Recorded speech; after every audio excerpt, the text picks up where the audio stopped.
ನಮಗೆ ಹುಲಿ ಕಾರ್ತಿಕ್ ಗೆಲುವಿನ ಬಗ್ಗೆ ಏನು ಹೇಳ್ತಾರೆ? Wonderful artist madam. ಇಸ್ ಎಲ್ಲ ಕ್ಯಾರೆಕ್ಟರ್ ಮಾಡಬಲ್ಲ ಅಂತ ಅದ್ಭುತ ಪ್ರತಿಭೆ. ಡಿಸರ್ವ್ಡ್ ಅವನು. ನಮ್ಗೆ ಭಾರಿ ಖುಷಿ ಆಗುತ್ತೆ. ಪ್ರತಿ ಒಂದು ಕ್ಯಾರೆಕ್ಟರ್ ಮಾಡುವಾಗ್ಲೂ ಹ್ಯಾಪಿ ಮೂಮೆಂಟ್ ಅನಿಸುತ್ತೆ. ಆಮೇಲೆ ಎಂಥ ಸ್ಕಿಟ್ ಬಂದ್ರೂ ಮೆಂಟ್ರಿಂಗ್ ತುಂಬ ಚೆನ್ನಾಗಿ ಮಾಡ್ತಾನೆ. ಎಲ್ಲರನ್ನೂ ಕರ್ಕೊಂಡೋಗಿ ಒಂದು ಕೂರಿಸ್ಕೊಂಡು ಆ್ಯಕ್ಟಿಂಗ್ ಹೇಳ್ಕೊಟ್ಟು ಎಲ್ಲ ಮಾಡ್ತಾನೆ ಹೊಸೊಬ್ರಿಗೆಲ್ಲ. ಸೊ ಅವನು ಡೆಡಿಕೇಟೆಡ್, ಡಿಸರ್ವ್ಡ್ ಅವನು. ಅದಕ್ಕೆ ನನಗೆ ಹೆಮ್ಮೆ ಇದೆ, ನಮಗೂ ಖುಷಿ ಇದೆ ಅವ್ನು ಗೆದ್ದಿರೋದು. ನನ್ನ ಹೆಂಡತಿ ಗೆದ್ದಷ್ಟೇ ನಮ್ಮ ಭಾವ ಗೆದ್ದಷ್ಟು ಖುಷಿಯಾಗಿದೆ. ಅವನ ನನ್ನ ಭಾವ ಅಂತೀನಿ, ಅವನ ನನ್ನ ಬಾಮೈದ ಅಂತಾನೆ. ಅವ್ನಿಗೆ ಹೇಳ್ದ ಭಾವ ಬಾಮೈದ ಇಬ್ಬರು ಗೆದ್ದುಬಿಟ್ವಲ್ಲ ಅಂದ. ಖುಷಿ ಆಯಿತು. ಮಂಜ, ಆರಂಭದಲ್ಲಿ ಇವರು ನಿಮ್ಮ ಮನೆಗೆ ಹೆಣ್ಣು ನೋಡಕ್ಕೆ ಬಂದಂಥ ಸಂದರ್ಭದಲ್ಲಿ ಈ ಆ್ಯಕ್ಟಿಂಗ್ ಫೀಲ್ಡಲ್ಲಿ ಇದ್ದವ್ರಿಗೆ ಅವರು ಸ್ಮಾಲ್ ಸ್ಕ್ರೀನ್ ಇರಲಿ ಬಿಗ್ ಸ್ಕ್ರೀನ್ ಇರಲಿ, ಅವ್ರು ನಾಟಕ ಮಾಡೋರಿ ಅವ್ರಿಗೆ ಹೆಣ್ಣು ಕೊಟ್ಟರೆ ಹೆಂಗೆ ಬಾಳಿಸ್ತಾರೆ, ಈ ಥರದ ಹಳ್ಳಿ ಕಡೆ ಮಾತುಗಳು ಬರುತ್ತೆ. ಸೊ ಸಂತು ಅವರು ನಿಮ್ಮ ಮನೆಗೆ ಹೆಣ್ಣು ನೋಡಕ್ಕೆ ಬಂದಾಗ ಅದೇ ಪರಿಸ್ಥಿತಿ ಇತ್ತಾ, ಅಥವಾ ಹೀಗೇನಂತಾರೆ ಇಂಥ ಅಳಿಯ ಸಿಕ್ಕಿದ್ದೇ ಗ್ರೇಟು, ಆ ಥರದ ಮಾತುಗಳಂತೂ ಬಂದೇ ಇರುತ್ತೆ? ಏನು ಹೇಳ್ತಾರೆ ನಿಮ್ಮ ಮನೇಲಿ ಅಥವಾ ಊರಲ್ಲಿ? ಅದು ಸಂತು ಹೇಳ್ದಂಗೆ ಅದು ಸಪ್ರೇಟೇ ಒಂದು ದೊಡ್ಡ ಕಂಟೆಂಟು ಮೇಡಮ್. ಇವ್ರು ಹೆಣ್ಣು ನೋಡೋಕೆ ಬಂದಿದ್ದು ಆಶ್ಚರ್ಯವಾದ ವಿಷಯ. ಯಾಕಂದರೆ ಇವ್ರು already famous ಆಗಿಬಿಟ್ಟಿದ್ರು comedy Kiladi show ಅಲ್ಲಿ, ಫುಲ್ ಫೇಮಸ್ ಆಗಿದ್ದರು. ಅಂಥದ್ರಲ್ಲಿ ಇವ್ರು ನಮ್ಮ ಮನೆಗೆ ಬಂದಿರೋದೇ ಒಂದು ದೊಡ್ಡ ಆಶ್ಚರ್ಯ. ನಮ್ಮ ಮನೆಯವರೆಲ್ಲ ಆ್ಯಕ್ಟಿಂಗ್ ಫೀಲ್ಡಿಂಗಲ್ಲ, ಇಷ್ಟು ಫೇಮಸ್ಸು ನಮ್ಮ ಅಳಿಯ ಅನ್ನೋದೊಂದು ಖುಷಿ. ಮತ್ತು ಇವ್ನು ಮದುವೆ ಆಗ್ತಾರಾ ಅನ್ನೋದೊಂದು ಕನ್ಫ್ಯೂಸನ್ ನನಗೆ. ನನ್ನ ಜೀವನದಲ್ಲಿ ನಾನು ಫಸ್ಟ್ ನೋಡಿ ಸೆಲೆಬ್ರಿಟಿ ಸಂತೂನೇ. ಸೆಲೆಬ್ರಿಟಿ ಅಂತ ಟಿ ವಿಲಿ ಬರೋರು ನೋಡಿದ್ದು ಫಸ್ಟು ಸಂತೂನೇ. ಯಾಕಂದರೆ ನಾನು ಹಳ್ಳಿಲೇ ಇದ್ದಳು, ನಾನು ಯಾರನ್ನೂ ನೋಡ್ದಳಲ್ಲ. ನನಗೆ ಇವ್ರು ಮದುವೆ ಆಗ್ತಾರೋ ಬಿಡ್ತಾರೋ ಅದು ನೆಕ್ಸ್ಟು. ಒಂದು ಸೆಲ್ಫಿ ತಗೊಂಡ್ರೆ ಸಾಕಪ್ಪ ಇವ್ರ ಜೊತೆಯ, ಫ್ರೆಂಡ್ಗಳಿಗೆಲ್ಲ ತೋರಿಸ್ಕೊಬಿಡ್ಬೋದು ಅನ್ನೋದು ನನಗೆ ಖುಷಿ, ನನ್ನ ಆಸೆ. ಆಮೇಲೆ ಯಾಕೋ ಚೆನ್ನಾಗಿಲ್ಲ ಹುಡುಗಿ, ಬೇಡ ದಪ್ಪಾಗಿದ್ದಾಳೆ ಅಂತ ಬಿಟ್ಟೋಗಿದ್ರು. ಹೇಳು ಬಿಟ್ಟು ಬೇರೆ ಹೋಗಿದ್ರು. ಇವ್ನು ಬಿಟ್ಟೋದಾಗ ತುಂಬ ಬೈಕೊಂಡಿದ್ದೀನಿ, ದೇವ್ರುಗಳಿಗೆ ಹರಕೆ ಸಮೇತ ಹೊತ್ತಿದ್ದೀನಿ. ನನ್ನನ್ನು ಮದುವೆ ಆಗಲಿ ಅಂತ ಅಲ್ಲ, ಇವ್ರಿಗೆ ಯಾವುದೇ ಹೆಣ್ಣು ಸಿಗಬಾರ್ದು ಅಂತ. ಸಿಗಬಾರ್ದು ಅಂದರೆ ಉದ್ದೇಶ ಏನು ಹೇಳಿ? ಇವಳು ನಾನೇ ಮದುವೆ ಆಗಬೇಕು ಅಂತ. ಅಯ್ಯೋ ಅಲ್ಲ, ರಿಜೆಕ್ಟ್ ಅಂತ ಏನಿಲ್ಲ, ಸ್ವಲ್ಪ ಕತ್ಲೆಯಲ್ಲಿ ನೋಡಿದ್ನೇನ ಕಣೆ, ಫುಲ್ ಡಿಮ್ಮಾಗಿ ಕಾಣ್ತಾ ಇದ್ರು. ನೀವೇನು ಫುಲ್ ಬ್ರೈಟು? ಭಯ ಆಗಕ್ಕೆ ಸ್ಟಾರ್ಟ್ ಆಗೋಗ್ಬಿಡ್ತು. ಆಮೇಲೆ ನಾನು ಇಷ್ಟೊಂದು ಚೆನ್ನಾಗಿದ್ದೀನಿ, ಇವಳು ಮದುವೆ ಆಗ್ಬೇಕಂತ ಒಂದು ಗಿಲ್ಟ್ ಇತ್ತು ನನಗೆ. ಅದಕ್ಕೆ ಹೋಗ್ಬಿಟ್ಟೆ. ಹೋಗಿ ಎಲ್ಲ ಕಡೆ ಹೆಣ್ಣು ನೋಡಿದೆ, ಇವಳಿಗಿಂತ ಖರಾಬಾಗಿರೋವನ್ನೇ ನೋಡ್ಬಿಟ್ಟೆ ಎಲ್ಲ. ಫುಲ್ಲು ಸಾರಿ ಅಂದರೆ ಸ್ವಲ್ಪ ಇದ್ರ ಥರ ನೋಡಿದೆ. ಆಮೇಲೆ ಗೊತ್ತಾಯಿತು. ಆಮೇಲೆ ಇನ್ನೊಂದು ನೆನಪಾಯ್ತು ನನಗೆ, ಯಾವಾಗಲೂ ನಾವು ಪ್ರೀತಿಸೋರ್ಗಿಂತ ನಮ್ಮನ್ನು ಪ್ರೀತಿಸೋರು ಮದುವೆ ಆದರೆ ಲೈಫ್ ಚೆನ್ನಾಗಿರುತ್ತೆ ಅಂತ. ಅವಾಗೊಂದು ಜ್ಞಾನೋದಯ ಆಯಿತು. ಟಕ್ಕಂತ ಫೋನ್ ಮಾಡಿದೆ ನಮ್ಮ ಅಕ್ಕ ಬಾವಿಗೆ. ಅವರು ಹಿಂಗೆಲ್ಲ ಪ್ಲ್ಯಾನ್ ಎಲ್ಲ ಮಾಡಿ ಓಕೆ ಅಂತ ಡಿಸೈಡ್ ಮಾಡಿದ್ರು. ಸೊ ಅದು ಇವಳಿಗೊಂದು ಒಳ್ಳೆಯ ಲೈಫ್ ಕೊಟ್ಟೆ. ನಾನು ಆಮೇಲೆ ಲೈಫ್ ಕೊಟ್ಟೆ.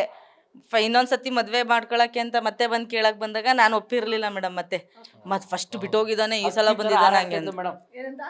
ವಾಪಸ್ ಬಂದಲ್ಲ ಅಂತ ಇವಳು ನಿಜವಾಗ್ಲೂ ಗಿಣಿ ಥರ ಹಿಂಗೆ ಕುಣ್ಕೊಂಡು ಮನೇಲೆಲ್ಲ ಖುಷಿಯಾಗಿ ಓಡಾಡ್ಬಿಟ್ಟಿದ್ಲು.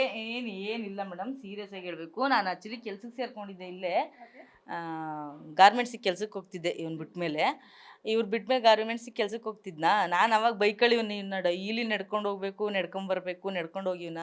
ಅವಾಗ ನಡ್ಕೊಂಡು ಹೋಯ್ತಾ ಬೈಕಂತ ತಿರ್ಗಿದ್ದೀನಿ ನಾನು. ಎಷ್ಟು ನೆನಪಿದೆ ಅದು ಅಂದರೆ ನನಗೆ.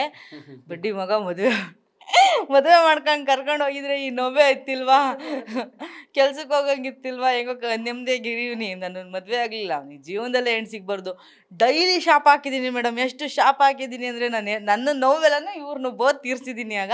ಆಮೇಲೆ ಹುಡಿಕೊಂಬಂದಾಗಲೂ ಅಷ್ಟೇ. ಸೊ ಅದೊಂದು ಸ್ವಲ್ಪ ಇರುತ್ತಲ್ಲ, ಗತ್ತಿರುತ್ತಲ್ಲ, ಬಿಟ್ಟೋಗಿರೋನು ಮತ್ತೆ ಬಂದಿದ್ದಾನೆ ಅಂತ. ಅದಕ್ಕೆ ಇಲ್ಲ, ಈ ಸಲ ನಾನು ಮದುವೆ ಆಗಲ್ಲ, ನನಗಿಷ್ಟ ಇಲ್ಲ ಅಂತ. ನಮ್ಮ ಅಪ್ಪಾಜಿ ಒಂದೇ ಮಾತು ಹೇಳಿದ್ದು, ನಿನ್ನಂಥ ಸುಂದರಿಗೆ ಇನ್ಯಾವನ್ನಾರ ಕರ್ಕೊಬಂದು ಮುಚ್ಕೊಂಡು ಮದುವೆ ಆಗ್ಬೇಕು ಅಷ್ಟೇ, ಇಲ್ಲ ತುಳು ಸಾಯಿಸ್ಬಿಡ್ತೀನಿ ಅಂತ ನಮ್ಮ ಅಪ್ಪಾಜಿ. ಅದು ಒಂದೇ ಮಾತು, ಇನ್ನೇನು ಮಾತನ್ನೇ ಆಡಲಿಲ್ಲ ನಾನು. ಎಷ್ಟಾಯಿತು ಸರ್ ನಿಮ್ಮ ದಾಂಪತ್ಯ? ಮದುವೆ 4 ವರ್ಷ ಆಯಿತು ಮೇಡಮ್. ಆ್ಯಕ್ಚುಲಿ ನನಗೆ ಇವಳೇ ಒಂಥರ ಮಗು ಥರ. ಭಾರಿ ನನಗೊಂಥರ ಭಾವುಕನಾಗ್ಬಿಡ್ತೀನಿ ಒಂದು ಕ್ಷಣ ನನ್ನ ಹೆಂಡ್ತಿ ನೋಡಿದ್ರೆ.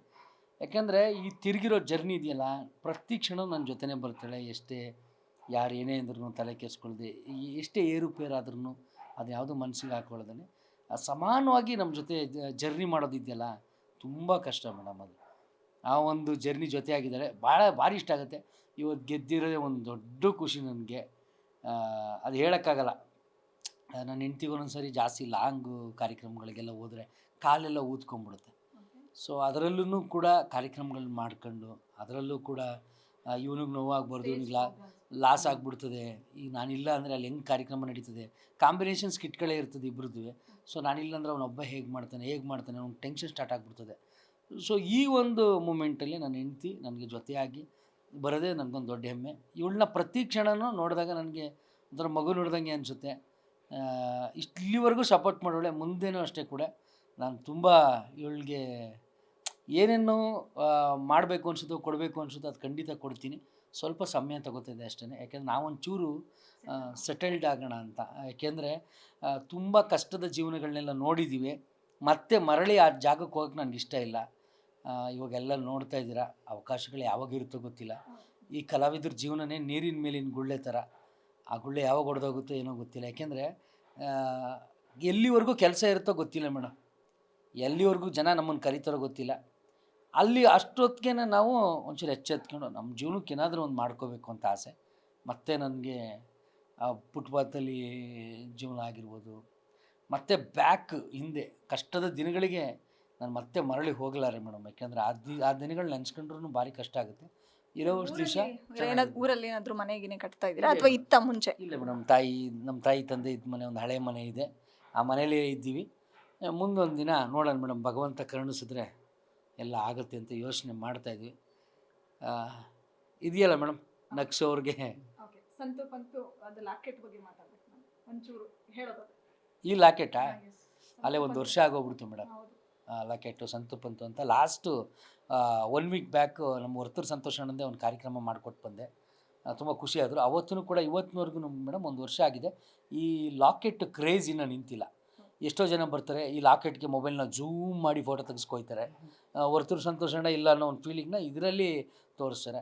ಒಂದು ನಿಜವಾಗ್ಲೂ ಒಂದು ರಿಯಲ್ ಫ್ರೆಂಡ್ಶಿಪ್ಪು, ಒಂದು ರಿಯಲ್ ಗುಡ್ ಹಾರ್ಟ್ ಅಂದರೆ ನಂದು ವರ್ತೂರು ಸಂತೋಷ್ ಅಣ್ಣಂದು. ಈಗಲೂ ಹಂಗೆ ಇದ್ದೀವಿ ಮೇಡಮ್, ಭಾರಿ ಖುಷಿ ಆಗುತ್ತೆ. ನಿಮ್ಮ ಫ್ರೆಂಡ್ಶಿಪ್ ಹಂಗೆ ಇರಲಿ ಸರ್. ಮೇಡಮ್ ಹೇಳಿ, ಫೈನಲ್ ವರ್ಡ್ಸು. ಗೆಲುವು ಸಿಕ್ಕಿದೆ, ನೀವು ಬಯಸ್ದಂಗೆ ಹುಡುಗನೂ ಸಿಕ್ಕಿದ್ದಾರೆ. ಮುಂದೆ ಹೆಂಗೆ ಫ್ಯೂಚರ್ ಪ್ಲಾನಿಂಗು, ಮಗು ಅಥವಾ ಹೆಂಗೆ ಸಾಗುತ್ತೆ ಲೈಫ್ ಅನ್ನೋದು?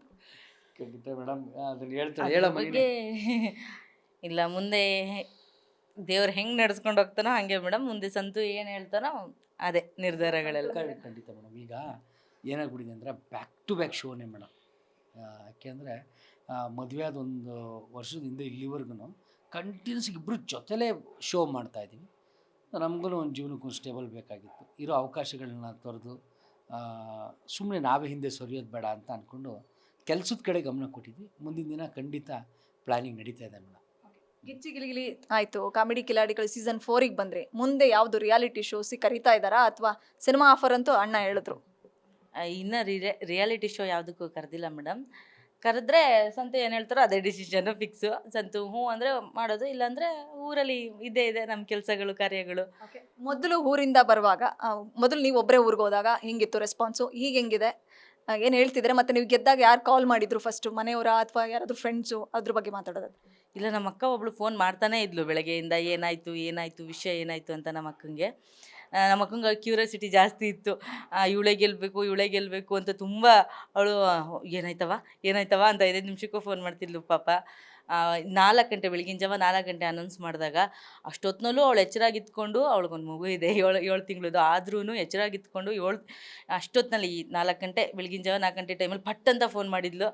ಅಲ್ಲಿ ಕರೆಕ್ಟಾಗಿ ಅನೌನ್ಸ್ ಆಗಿ ಎಲ್ಲರನ್ನೂ ಮಾತಾಡ್ಸಿ ಮುಗಿಸ್ದೆ. ಫೋನ್ ರಿಂಗ್ ಆಯಿತು. ಇಲ್ಲಿ ಮಾತಾಡ್ಬಿಟ್ಟು ಹೇಳಿದೆ, ಸರಿ ಆಯ್ತು, ಎಲ್ಲರೂ ಮಾತಾಡ್ಸ್ಕೊಂಬ, ನಾನು ಇಲ್ಲಿ ರೆಡಿ ಮಾಡ್ಕೊಂಡಿರ್ತೀನಿ ಅಂತ. ಎಲ್ಲ ಖುಷಿಪಟ್ಟರು. ಮತ್ತು ನಾನು ಊರಲ್ಲಿ ಇನ್ನೂ ಯಾರಿಗೂ ಪಬ್ಲಿಕ್ ಮಾಡಿರಲಿಲ್ಲ, ಯಾಕಂದರೆ ಇನ್ನೂ ಟೆಲಿಕಾಸ್ಟ್ ಆಗಿಲ್ವಲ್ಲ, ಅದಕ್ಕೆ ನಮ್ಮ ಮನೆಯವ್ರಿಗೆ ಬಿಟ್ಟು ಇನ್ನು ಯಾರಿಗೂ ಹೇಳಿರಲಿಲ್ಲ ನಾನು. ಟೆಲಿಕಾಸ್ಟ್ ಆದಮೇಲಂತೂ ನಮ್ಮ ಊರಲ್ಲಿ ಎಲ್ಲರೂ ಸಿಕ್ಕಾಪಟ್ಟೆ ಖುಷಿಪಟ್ಟರು. ಎಲ್ಲ ತುಂಬ ಮಾತಾಡ್ಸಿದ್ರು. ಊರಿಗೆ ಹೋಗಿದ್ದು ತುಂಬ ಮಾತಾಡ್ಸಿದ್ರು, ಸಪೋರ್ಟ್ ಮಾಡಿದರು. ಎಲ್ಲ ನೋಡು ನಿನ್ನ ಗಂಡ ಅಲ್ಲಿವರೆಗೂ ಕರ್ಕೊಂಡೋಗಿ ಬೆಳೆಸ್ತಾ ಅಂತೆಲ್ಲವ. ಫಸ್ಟೆಲ್ಲ ಸಂತು ನಾನು ಊರಿಗೆ ಹೋದರೆ ಜಾಸ್ತಿ ಸಂತುನೇ ಕೇಳೋರು. ಸಂತು ಬಂದಿಲ್ಲ, ಸಂತು ಎಲ್ಲೋದ್ರು, ಸಂತು ಏನು ಮಾಡ್ತಿದ್ದಾರೆ, ಎಷ್ಟೊತ್ತಾಗುತ್ತೆ, ಯಾವಾಗ ಬರ್ತಾರೆ ಅಂತ. ಇವಾಗ ಹಂಗಲ್ಲ, ಮಾನಸ ಯಾವಾಗ ಬರ್ತಾಳೆ, ಮಾನಸ ಬರೋದಿಲ್ವ, ಯಾಕಂದ್ರೆ ನಮ್ಮೂರಲ್ಲ ನಾವೊಂದು ಖುಷಿಗೆ. ಇವ್ರೂರಲ್ಲೂ ಅಷ್ಟೇ, ಮಾನಸ ಬಂದಿಲ್ವಾ ಊರಿಗೆ, ಮಾನಸ ಯಾವಾಗ ಬರ್ತಾಳೆ, ಎಲ್ಲ ಊರಲ್ಲೂ ಕೇಳ್ತಾವ್ರೆ. ಅದೊಂದು ಖುಷಿ ಮೇಡಮ್. ನಮ್ಮವರು ಆಗ್ಲಿಗಿಂತ ನಮ್ಮನ್ನೊಂದು ಸ್ವಲ್ಪ ಪ್ರೀತಿ ಜಾಸ್ತಿ ಕೊಟ್ಟು ನೋಡಿದಾಗ ನಮಗೂ ಅದನ್ನು ಹೇಳ್ಕೊಳ್ಳೋಕೆ ಆಗಲ್ಲ, ಅಷ್ಟೊಂದು ಖುಷಿ ಆಗುತ್ತೆ ಅವರೆಲ್ಲರನ್ನೂ ನೋಡಿ. Last question sir. Gicchi Giligili ಅಂದರೆ ರಿಯಾಲಿಟಿ ಶೋನಲ್ಲಿ ಇದ್ದವರು ಬಿಗ್ ಬಾಸ್ಗೆ ಹೋಗೋದು, ಅದೊಂದು ಯಾರಾದರೂ ಒಬ್ಬರು ಕಂಟೆಸ್ಟೆಂಟ್ ಹೋಗ್ತಾರೆ. ಹುಲಿ ಕಾರ್ತಿಕ್ ಸರ್ ಜೊತೆಗೆ ಮಾನ್ಸ ಹೆಸರು ಕೂಡ ಕೇಳಿ ಬರ್ತಿದೆ. ತುಂಬ ಸೋಷಿಯಲ್ ಮೀಡಿಯಾದಲ್ಲಿ ಟ್ರೆಂಡಿಂಗ್ ಕೂಡ ಇದೆ ಮಾನ್ಸ ಹೋಗಬೇಕು ಅಂತ. ನೀವು ಹೋದಾಗ್ಲೇ ಸಂತು ಜಾಗದಲ್ಲಿ ಮಾನ್ಸ ಇರಬೇಕಾಗಿತ್ತು ಅಂತಲೇ ಮಾತಾಡ್ತಾ ಇದ್ರು. ಸೊ ಮಾನ್ಸ, ಇನ್ ಕೇಸ್ ಕಾಲ್ ಬಂದರೆ ಹೇಗಿರುತ್ತೆ ರಿಯಾಕ್ಷನ್ಸು ನಿಮ್ಮದು? ಹೋಗ್ತೀರಾ ಹೇಗೆ, ಅಥವಾ ಸರ್ ಕಳಿಸ್ತಾರಾ ಹೇಗೆ ಅನ್ನೋದು? ಅವ್ರು ಕಳಿಸ್ತಾರೆ. ಅವ್ರು ಆಲ್ರೆಡಿ ಫಿಕ್ಸ್ ಆಗಿದ್ದಾರೆ, ಅಕಸ್ಮಾತ್ ಬಂದರೆ ನೀನು ಹೋಗಲೇಬೇಕು ಅಂತ. ಯಾಕಂದರೆ ನಾನು ತುಂಬ ಕಾಲು ಹೇಳ್ಬಿಟ್ಟಿದ್ದೀನಿ, ನೀನು ಅಷ್ಟು ದಿನ ಇದ್ದಲ್ಲ, ನೀನು ಅವಾಗ ಹಿಂಗೆ ಮಾತಾಡಬೇಕಾಗಿತ್ತು, ನೀನು ಅವ್ರ ಜೊತೆ ಹಂಗೆ ಮಾತಾಡಬೇಕಿತ್ತು, ನೀನು ಹಿಂಗಿರಬೇಕಾಗಿತ್ತು, ತುಂಬ ಬೈದಿದ್ದೀನಿ. ಇವ್ರು ಹೊರಗಡೆಗೆ ಬಂದಮೇಲೆ ನನಗೆ ಎಷ್ಟು ಕೋಪ ಇತ್ತೋ ಎಲ್ಲನೂ ಬೈದು ತೀರಿಸ್ಬಿಟ್ಟಿದ್ದೀನಿ. ಯಾಕಂದರೆ ನನಗೆ ಕೆಲವು ನನ್ನ ಕಡೆ ತಪ್ಪು ಅನ್ನಿಸ್ತಿದ್ದಿತ್ತ ಎಲ್ಲ ಡೈರೆಕ್ಟಾಗಿ ಮಾತಾಡೋ ಅಭ್ಯಾಸ ನನಗೆ.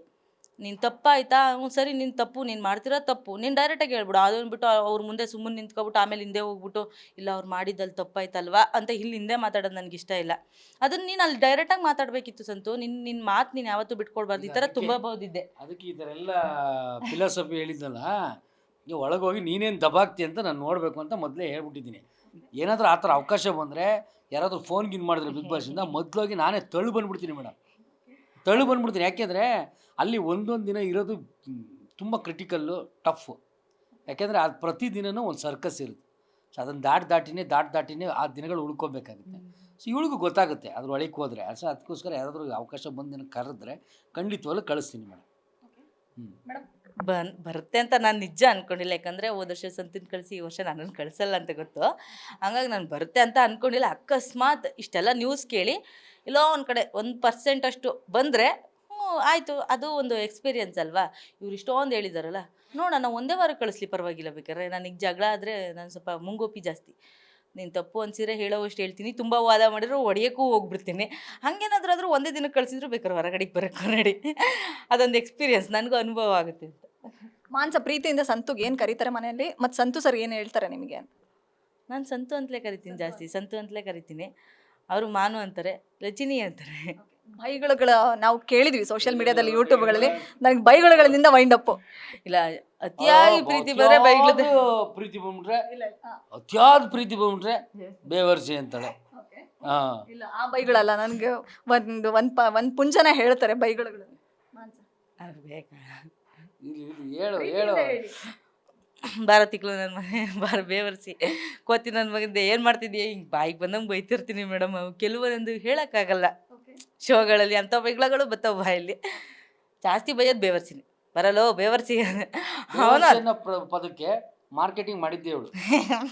Full trending ಅಲ್ಲಿದ್ದಾಳೆ.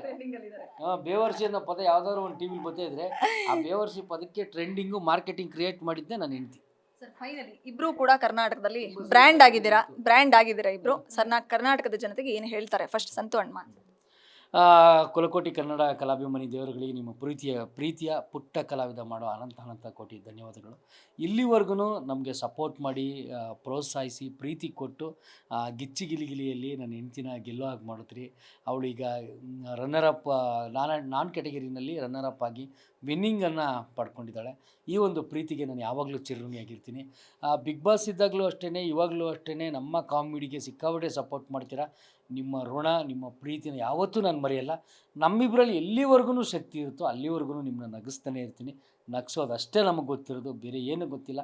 ಎಷ್ಟೇ ಕಾಲು ಹೇಳ್ಕೊಂಡ್ರೂ ನಾವು ನಿಮಗೋಸ್ಕರ, ನಿಮ್ಮ ನಗುಗೋಸ್ಕರ ಅಷ್ಟೇ. ನಗ್ತಾ ಇರಿ, ಆರೋಗ್ಯದಿಂದಿರಿ. Thank you, love you. ಎಲ್ಲನೂ ನನ್ನ ಮಾತು ಅವನೇ ಹೇಳ್ದ. ಯಾವಾಗಲೂ ಇಷ್ಟೇ ಸಪೋರ್ಟ್ ಕೊಡಿ, ಇಷ್ಟೇ ಪ್ರೀತಿ ಕೊಡಿ, ನಿಮಗೆ ನೋವು ಮಾಡಲ್ಲ ಅಂತ ಕೇಳ್ಕೊತೀನಿ ಮೇಡಮ್. ಗ್ಯಾರಂಟಿ ನ್ಯೂಸ್, ಸುದ್ದಿ ಖಚಿತ, ನ್ಯಾಯ ನಿಶ್ಚಿತ.